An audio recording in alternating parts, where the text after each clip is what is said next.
In the tiny mountain town of Briar Hollow, Vermont, everyone knew the same whispered rule: don to be near the old church at midnight on Thanksgiving, because that is when the bell rings, even though the bell was removed almost 100 years ago, but few remembered why the bell rang. Only the oldest families knew the truth. The church frozen in time in 1822, the church was the heart of the town.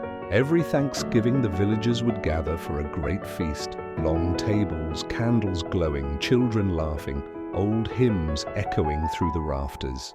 The bell was rung at the very end, its sound warm and rich, calling everyone to a moment of gratitude. Until one year, a brutal winter storm swept through the valley. The pastor, Father Eerie, insisted on delivering food from the feast to the sick, and the elderly stuck at home. He never made it back. They found him days later, frozen just outside the chapel doors, arms still wrapped around the basket he was trying to deliver. In his honor, the town removed the bell. They couldn't bear to hear its song without him there to ring it. But the bell never really left. In 1922, the night it returned. On Thanksgiving night in 1922, young Lydia Harper decided to visit the old church alone. Her grandfather had told her stories of Father Eerie, how kind he was, how he loved the town more than himself. Lydia wanted to leave flowers for him, but just as she stepped inside, the air grew colder. The candles she had brought flickered violently, and then the sound came. Gong, deep, heavy, echoing through the empty tower above her. Lydia's heart pounded. She knew there was no bell.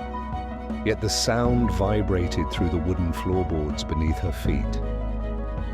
Then she saw him, a faint figure standing at the altar, tall, gentle, dressed in old clerical clothes, his face soft and kind, but edged with frost. Father Eerie. He didn't speak, and he only smiled at her, a sad, grateful smile. And when he lifted his hand, Lydia felt warmth bloom in the air, pushing back the cold. She whispered, "Are you ringing the bell?" His ghost nodded slowly and pointed toward the town through the window, as if asking her to listen. In the distance, Lydia could hear it, doors opening, lights turning on, families waking, gathering, hugging, because the bell had always been the signal that Thanksgiving had begun. It reminded everyone to love each other while they still had the chance. A single tear slid down the ghost's cheek, freezing halfway. He wasn't trying to scare them. He was trying to return home, at least for one night each year. The bell rang once more. Gong. The spirit faded, becoming nothing but a shimmer in the air.